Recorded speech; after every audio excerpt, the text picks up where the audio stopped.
$5 for some what looks like real citrine. That's some peridot. The garnets, I'm gonna have to get 2 of these to make myself a nice necklace. I can't wear a lot of beads, but I think the garnets look good on me. 2 strands, make a nice long one. Some smoky quartz, some moonstone. Love the moonstone. I love the UFOs. I can't wear the balls, too feminine for me, but I love the UFOs. $5 each, can't beat that. Also some nice iolites, some rounded moonstone. The round beads really show off the flash. A little hard to see on camera. Some nice amazonite, amethyst, some sunstone. Oh, very cool diamond shaped garnets. But my absolute favorite, the watermelon tourmaline beads. $10 each.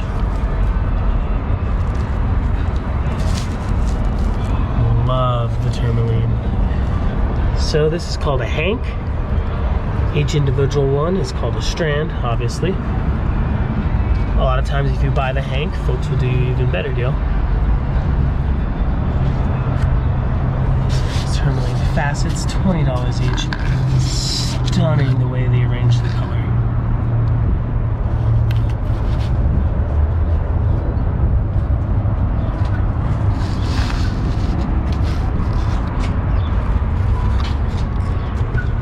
These facets are $10 each.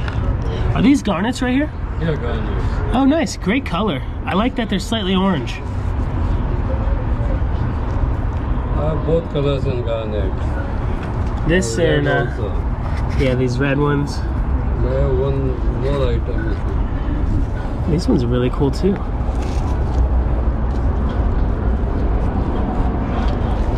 The facets do the Lapidary real big justice. You can see the color even in the smallest pieces. Is this amethyst or peridot? Oh, prenite. Very nice. It must be hard to cut it all out to avoid the tourmaline. What are those, my friend? This pink opal. This I can give you $10. Are these Peruvian? No, pink opal. Those are stunning. $10 each on this. And here's some chips. I don't know what these are, but these are lapidarites.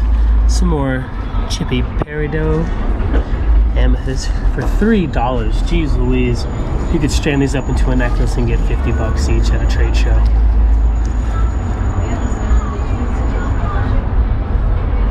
And then the tourmaline chips, only $5 each. That is crazy.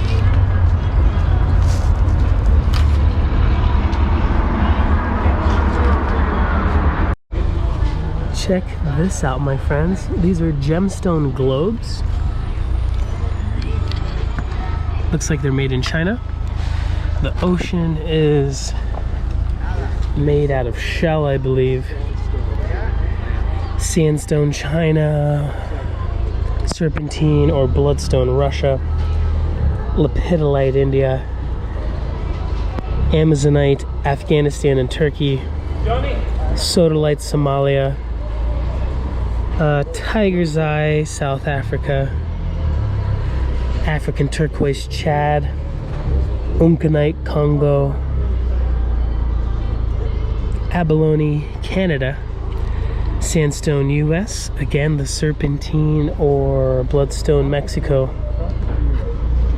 Moss agate, Brazil. That's cool. It looks like they used rhodochrosite for Argentina. That makes sense. Tiger's Eye, Bolivia.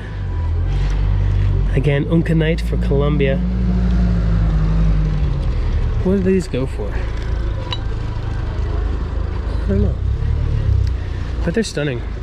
There's big ones and there's little ones.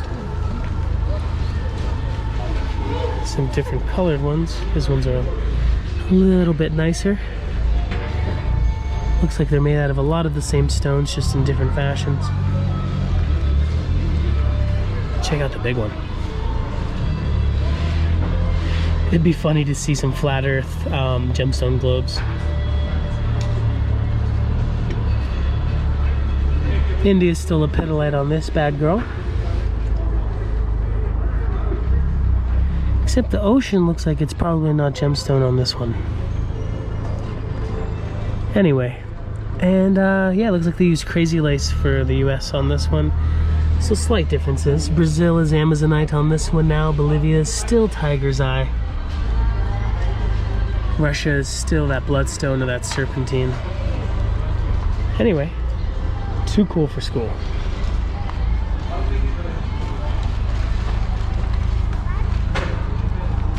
Lots of bucket of rough, some labradorite, random assortment of some kind of picture jaspers. Some lapidolite. There's that rubellite from Brazil.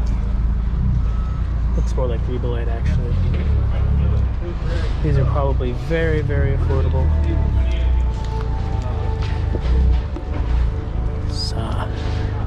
Some Bumblebee Jasper.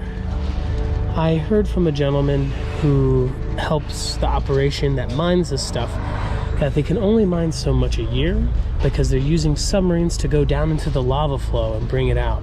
Is that true? I have no idea, but it's a cool story. Makes it seem more rare than it is if it's not true. If it is true, that's just plain cool. $21 for this bad girl. $31 for this bad girl. I was buying some nice large cabs out of this from an Afghanistan gentleman, a gentleman from Afghanistan, at the Kino Electric Sports Complex. Personally, I like pieces that have all of the colors.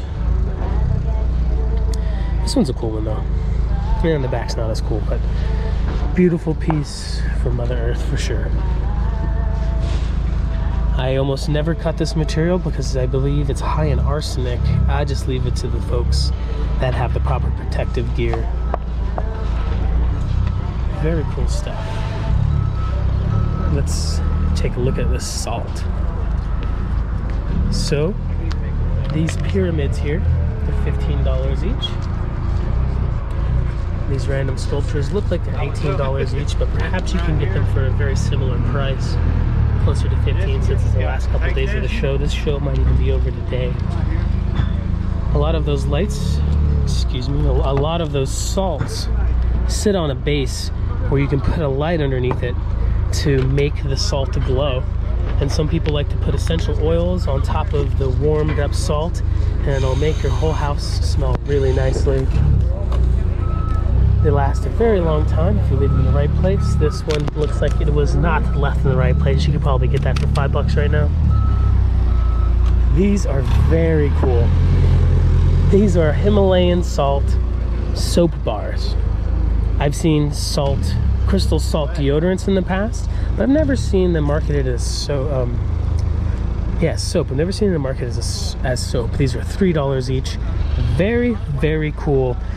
I wouldn't be surprised if I started seeing these all over my hometown. There's a lot of hippies in my hometown, and I'm sure they would love these kind of things. It's just some kind of weird cubey pieces of salt. Very cool looking. Real quick, I'll tell you folks a funny story about some salt. The first time I've ever seen these, I've seen them look more like this. Just roughed out on a base with a light.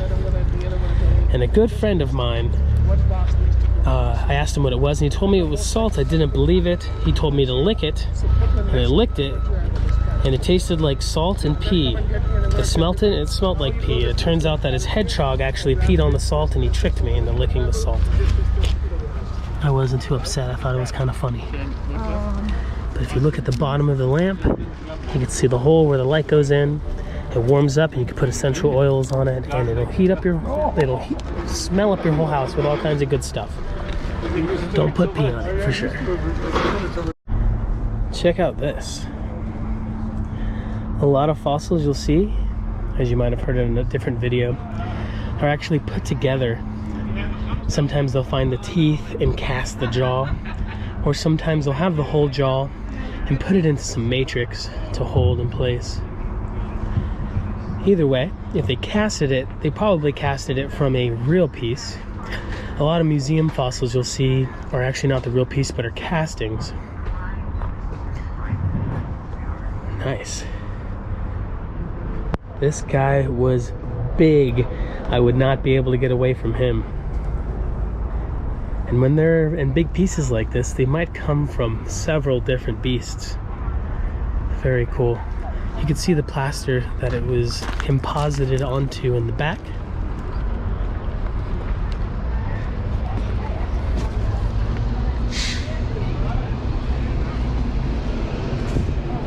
Very cool. Love to hang that bad girl up in Sweet Medicine Lynn's house. Also, with these guys, the same thing. Maybe those are real. They could have just cut those into there, but they might be real. Maybe impressions, maybe real fossils, but they most likely put them into a big, like, plate like this. It's some kind of matrix that looks old. Let's take a look at this table.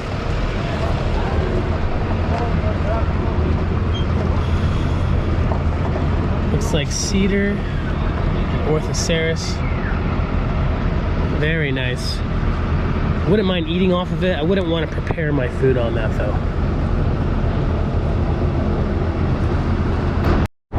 Even though people are packing up, lots of gemstones still to see in the last couple days. I've barely scratched the surface of this section of this particular Motel 6 hotel show. All of these beauties are from Brazil. I wouldn't mind finding some clean ones, drilling a hole through the other side, making just some big, heady necklaces for people to dangle around, get like 80 bucks each.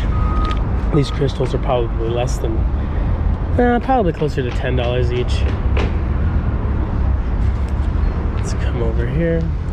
Looks like some glass. Nice pre-packaged bags of crystals. The bags don't always keep the crystals from getting broken. Some nice tourmaline. I can't feel them through the bag, but I'm pretty sure that they're covered in some kind of petroleum grease. Very nice though. Probably easy to clean up. Howdy, my friend. Are you here for one more day or for 2 more days? 2 more days. You ready Tomorrow to go home? And, yeah. It's time to go home. Sunday after lunch, unpack wrap the merchandise. How many days does it take you to get out? Maybe 3 days to pack everything up to go? No, yeah, 2 days. You're working hard though. Straight 2 days, night and day. Oh, Miguel. What you got? Huh? 50 kilo is what he said? Or 90. Yeah, 90 60 a kilo. Yeah. They're probably maybe 1.5 pounds each for the big ones.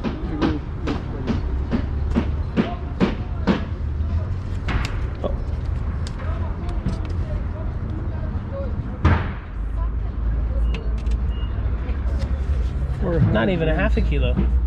That's a good price. 24. $24. Not bad. I couldn't make that for $24. That's a good deal. Thank you, brother. Are they cut in Brazil? Yes. Oh, very nice.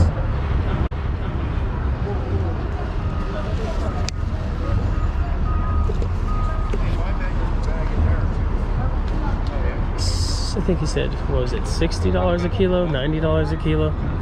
My Portuguese is not very good. Lots of beautiful smoky specimens here. I'm sure they're all sold by weight. Some of these are very nice. This one's got that beautiful chloride or chlorine or chlorophyll, whatever turns the green inside. It's beautiful.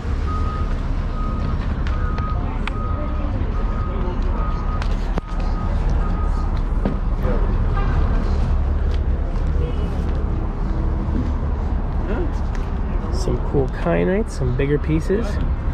I had the pleasure of polishing a lot of green Kyanite from Brazil from a friend. it was quite difficult because it's so flaky, but also because there's something that grows in here that's very, very hard, and I can hear my hard wheel suffering from cutting it.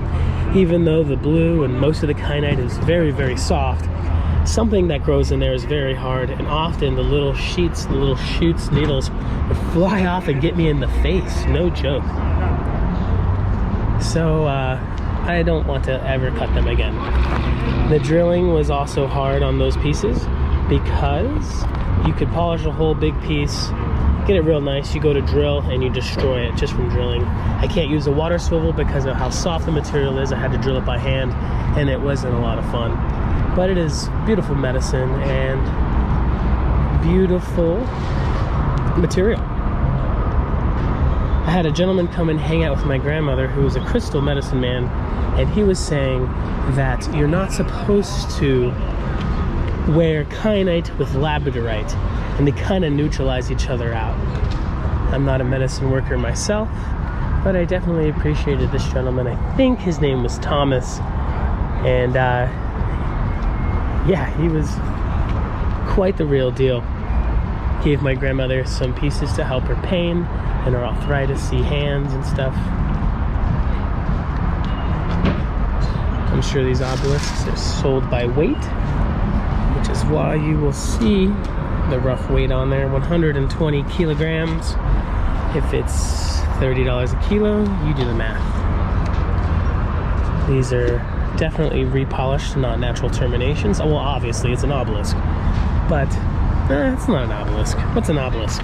Does it have to look like that? Does it have to have 4 points? Probably. I'm not sure, but they're awesome. This one has some natural stuff in the back. Perhaps this wasn't a crystal at all, but rather just a material that they formed into something that looks like a crystal. These Smokies look irradiated.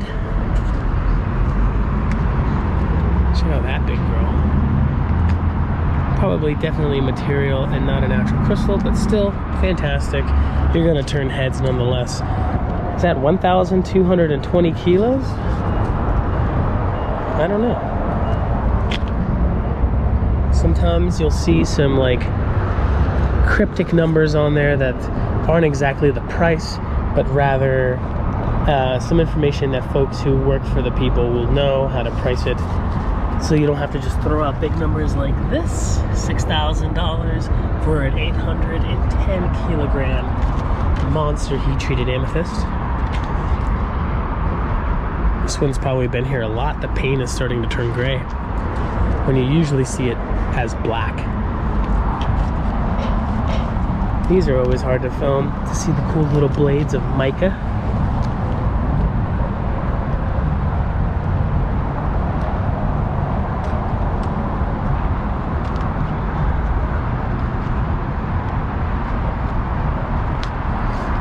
This is what folks call Rubellite. It's a tourmaline inside of marble. It's not ruby, and it's not light when it's like this. My little joke. Not very funny. But the tourmalines are very pretty when they're inside. Almost watermelonish.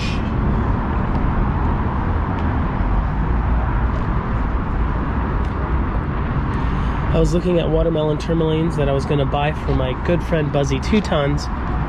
And it was very expensive inside of the 22nd Street show. I bet you the Brazilian watermelon tourmalines are probably a lot more affordable.